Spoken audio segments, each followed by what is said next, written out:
Hi everyone, मैं आपको दोस्त साहिल स्वागत करता हूं अपने चैनल पे। आज की वीडियो में अनबॉक्स करेंगे Motorola Edge X30 को, जो मैंने चाइना से पर्सनली इंपोर्ट करवाया है। ये फोन पहला बन चुका है स्नैपड्रैगन 8 जनरेशन 1 के साथ। तो 3 दिनों से मैं ये फोन यूज कर रहा हूँ। मैंने ट्विटर पे डाला भी था, अगर आप मुझे फॉलो नहीं करते तो ट्विटर पे आप फॉलो कर सकते हो।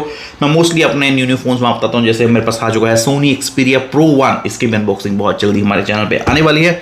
तो इस फोन में खास क्या है, एक तो इसका चिपसेट, साथ में इसमें आपको 68 वॉट का चार्जर मिलता है, 144 हर्ट्ज का रिफ्रेश रेट, 576 हर्ट्ज का टच सैंपलिंग रेट, और भी काफी कुछ कमाल का है। मगर बहुत चीजें जो ऐसी हैं जो मुझे पसंद नहीं आई और जो नॉर्मल यूजर है उनको भी पसंद नहीं आएगी। तो देखते हैं आज की वीडियो में। साथ में मैं इस फोन का रख रहा हूँ गिव अवे कंडीशन के साथ, तो अगर आप पार्टिसिपेट करना चाहते हो तो आप पूरी वीडियो जरूर देखिए। तो मिलते हैं इसकी अनबॉक्सिंग के साथ, Motorola Edge X30 के साथ। तो ये रहा मेरा बॉक्स Motorola Edge X30, जो 8GB वेरिएंट है, 128GB स्टोरेज के साथ। कॉस्ट है इसकी 2,999 युआन, जो ऑलमोस्ट 35,000 रुपीज़ के पास, मतलब 35,500 बन जाता है। तो यहाँ पर हमने इसका प्लास्टिक उतार दिया है और एक सील भी लगी हुई है, उसको भी उतार देते हैं। तो ब्लैक कलर का नॉर्मल Motorola का बॉक्स है। इसमें आपको हायर वेरिएंट, इसमें 2 वेरिएंट्स आते हैं। एक आता है अंडर डिस्प्ले कैमरे वाला, वो मगर चाइनीज़ न्यू ईयर के पास आएगा फेब में। तो मेरा मन तो वो वाला था लेने को, मगर वो नहीं मिला सेल में, तो हमने ये लिया क्योंकि स्नैपड्रैगन 8 जनरेशन 1 को मैं एक्सपीरियंस करना चाहता था। पहला फोन था, कितने भी अमाउंट का होता मैं लेता तो जरूर। तो बॉक्स के अंदर का कंटेंट देख लेते हैं। यहाँ पर आपको कुछ इंस्ट्रक्शन मैनुअल और क्या है, सेम इजेक्टर टूल, बहुत ही सिंपल से कागज में लगा के रखा है। और अगर आप इसका कवर देखो, बहुत सिंपल सा सिलिकॉन का कवर है, कुछ खास नहीं लगा, थोड़ा डिजाइन दे देते तो बढ़िया था। तो Motorola ने दिया है इस पर 68 वॉट का चार्जर, 5000 mAh की बैटरी है। कंपनी क्लेम करती है 35 मिनट्स में ये पूरा चार्ज कर देगा। तो type C to type C charging cable है, जो मेरे हिसाब से अच्छी चीज़ है। फ्लैगशिप फोन में type C to type C ही आनी चाहिए। और इस फोन में आपको वायरलेस चार्जिंग नहीं मिलता, ये भी एक ड्रॉबैक है, मगर बहुत बड़ा नहीं। तो खोलते हैं इसको।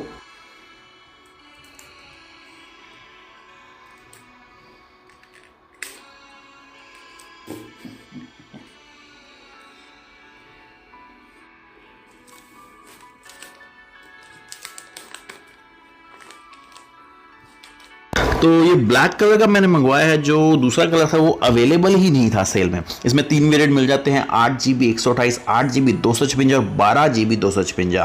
तो ग्लास बैक के साथ आता है कॉर्निंग गोरिल्ला 5th की प्रोटेक्शन मिलती है आपको। रियर पैनल में एल्यूमिनियम का फ्रेम है, मोटो का लोगो काफ़ी अच्छा लग रहा है। डिज़ाइन में आपको पर्पल टच भी दिखता है, जो काफ़ी ज़्यादा बढ़िया लगा। थोड़ा सा थिक लगा मुझे फ़ोन, और इस फ़ोन की थिकनेस है ऑलमोस्ट 8.5 mm।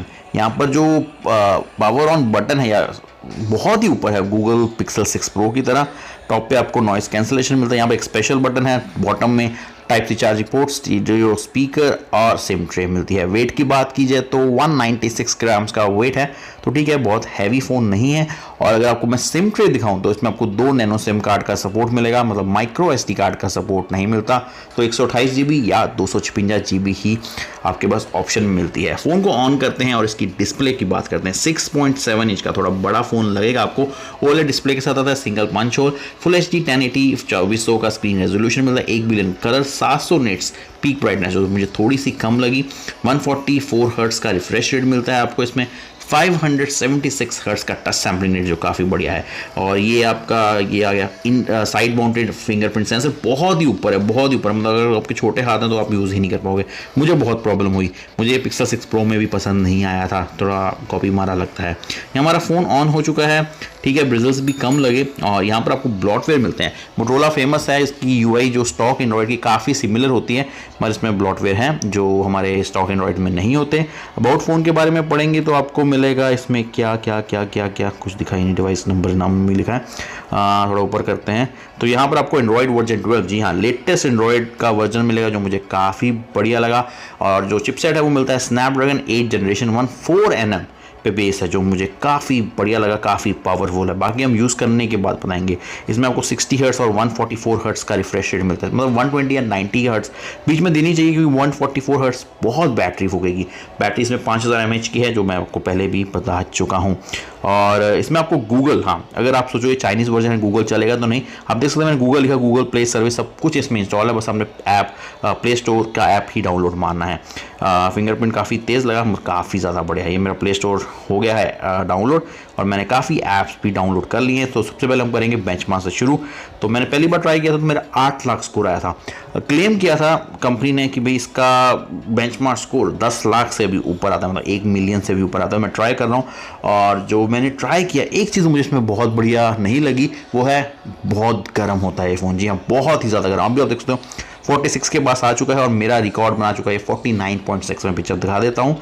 और मेरा हाईएस्ट स्कोर मैंने 2-3 बार ट्राई किया था, 9,75,000 के पास आया। तो नॉट बैड, 12 GB वाला आराम से 10 लाख क्रॉस कर देगा, तो ये काफ़ी बढ़िया है। Geekbench 5 की बात कीजिए, CPU थ्रो 1179 और 3015, रियली इंप्रेसिव।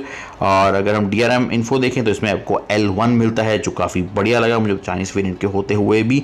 और लास्ट में हम क्या देखते हैं, हाँ 3D मार्क भी देख लेते हैं। इसका स्कोर भी मुझे काफ़ी ज़्यादा इसका इंप्रेसिव लगा। चिपसेट स्ट्रॉन्ग है मगर बहुत हीट होता है, मतलब 8528 नॉट बैड, काफ़ी अच्छा स्कोर आया है।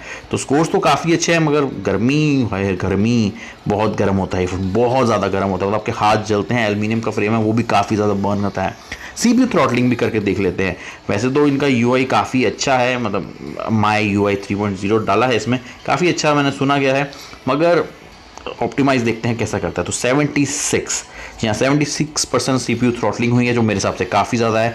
टेम्परेचर देख सकते हो नॉर्मल पे भी 45 तक जा रहा है और मैंने किसी की वीडियो देखी थी वहाँ पर 55 तक टेम्परेचर गया था। तो रियली शॉकिंग यार, ये तो चिपसेट आग लगा देगा, पूरी आग।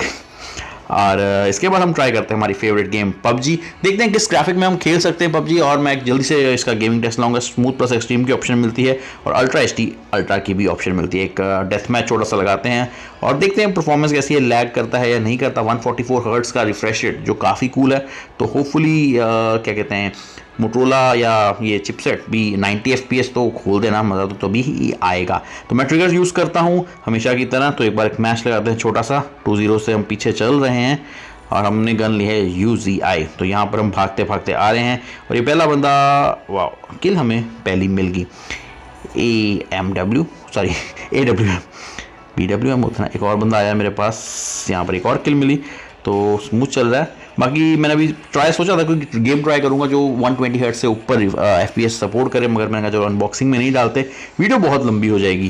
तो हल्का हल्का मुझे लैग फील हुआ और जैसे मैंने कहा फ़ोन गर्म होता है, तो इसमें तो मैंने छोटा सा मैच लगाया था मगर मुझे खेलते हुए काफ़ी टाइम हुआ था, तो मुझे हल्की हल्की हीटिंगनेस का इशू लगा इस फ़ोन में। तो भाई ये चीज़ नहीं पसंद। लास्ट ईयर Mi 11 आया था जनवरी के टाइम पे स्नैपड्रैगन 888 के साथ, उस प्रोसेसर में भी हीटिंग बहुत ही बड़ा इशू था। और इसमें तो ज़्यादा ही हीटिंग लग रही है, मतलब 50 डिग्री के पास। ओ भाई 50 डिग्री बहुत ज़्यादा होता है, मतलब फ़ोन तो बुरा ही हाल होगा। तो यहाँ पर हम गेम प्ले ख़त्म करते हैं, बाकी हम गेम प्ले देखेंगे जब हम इसका गेमिंग रिव्यू करेंगे।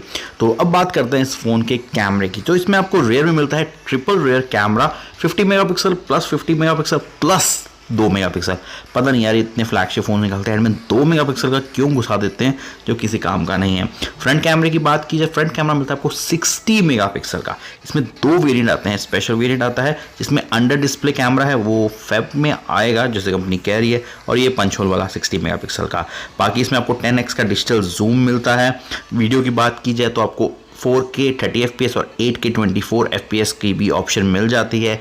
फ्रंट कैमरे की बात की जाए तो आपको 4K की रिकॉर्डिंग की ऑप्शन मिल जाती है।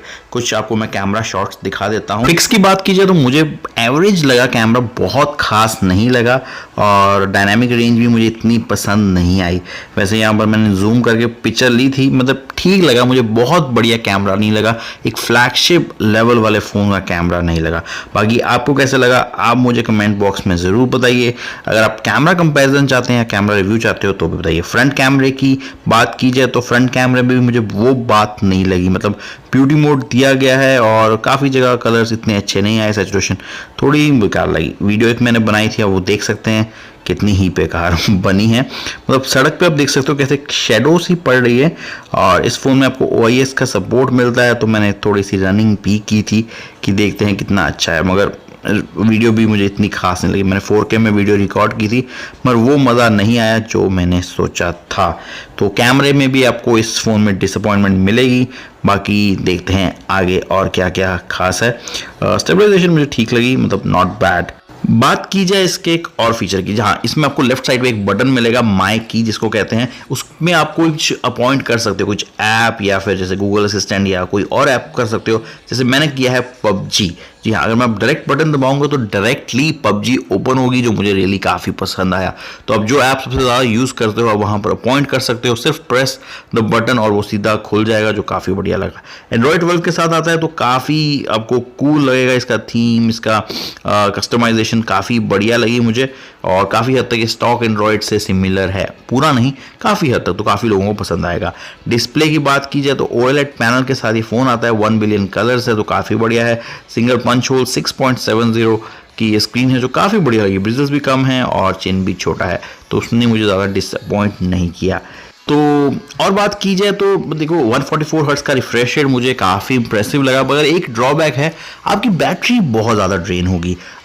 ये चीज़ नहीं मुझे लगा। 60 हर्ट्ज और 144 के बीच में एक और रिफ्रेश रेट देना चाहिए था। 90 का देते, 120 हर्ट्ज का देते, काफ़ी बढ़िया रहता। ये मैं स्लो मोशन में दिखाता हूँ कितना बढ़िया इसका आपको लगेगा फील फिनिश। तो रिफ्रेश रेट मुझे काफ़ी बढ़िया लगा, हल्का बोड़ा लैग लगा, जो इतना भी मायने नहीं करता। बाकी मैं इसका बैटरी ड्रेनेज टेस्ट का सोच रहा हूँ करने का, तो अगर आप कोई साथ में फ़ोन रखवाना चाहते हो तो आप मुझे कमेंट बॉक्स में ज़रूर बताइए। और अगर आपने मेरे को ट्विटर पे अभी तक फॉलो नहीं किया तो आप ट्विटर पे फॉलो कर सकते हो, मेरा नाम लिख देना, आपको मैं मिल जाऊँगा। और ये 49.6 भाई गर्म बहुत होता है ये फ़ोन। बाकी मेरे कुछ दिनों के अगर एक्सपीरियंस की बात की जाए, मतलब 3 दिन ही हुए यूज़ करते हो, मुझे इसका कैमरा काफ़ी एवरेज लगा। बैटरी बहुत ज़्यादा कंज्यूम करता है। क्वालकॉम का जो ये फ्लैगशिप चिपसेट आया है स्नैपड्रैगन 8 जनरेशन 1 डिसअपॉइंट किया है इस बार भी, काफ़ी ज़्यादा हीटिंग इशू मिलती है। और जो इसका फिंगरप्रिंट सेंसर है वो बहुत ही ऊपर जाके दिया गया है, जो मुझे बिल्कुल भी पसंद नहीं आया। और इस फोन का मैं रख रहा हूँ गिव अवे, ये न्यू ईयर का गिव अवे आप कह सकते हो, मगर कंडीशन है 1 लाख व्यूज़। जी हाँ, 1 लाख व्यूज़ होंगे तो आपको ये गिव अवे आप जीत सकते हो। उसके लिए आपको क्या करना है, सिंपली आपने एक कमेंट करना है इस वीडियो के नीचे, कुछ भी आप कमेंट कर सकते हो, क्योंकि मैं रैंडम कमेंट पिकर से उसका कमेंट उठाऊंगा। और आपको मुझे इंस्टाग्राम एंड ट्विटर पे फॉलो ज़रूर करना है। तो 1 लाख व्यूज़ ट्विटर और इंस्टाग्राम एंड यूट्यूब पे फॉलो करना है, एक कमेंट ज़रूर करना है। तो ये है सिंपल सा गिव अवे रूल। ज़्यादा से ज़्यादा शेयर कीजिए कि ज़्यादा से ज़्यादा जल्दी से जल्दी हमारे व्यूज़ आ जाए। तो ये फ़ोन मैं आपको एक नया इंपोर्ट करवा के दूंगा, same phone 8GB 128GB variant वाला। तो आज की वीडियो में बस इतना ही। बढ़िया लगे तो एक लाइक ज़रूर कीजिए, न्यू है चैनल पर तो सब्सक्राइब कीजिए। मिलते हैं अगली वीडियो में जल्द ही। जय हिंद, वंदे मातरम।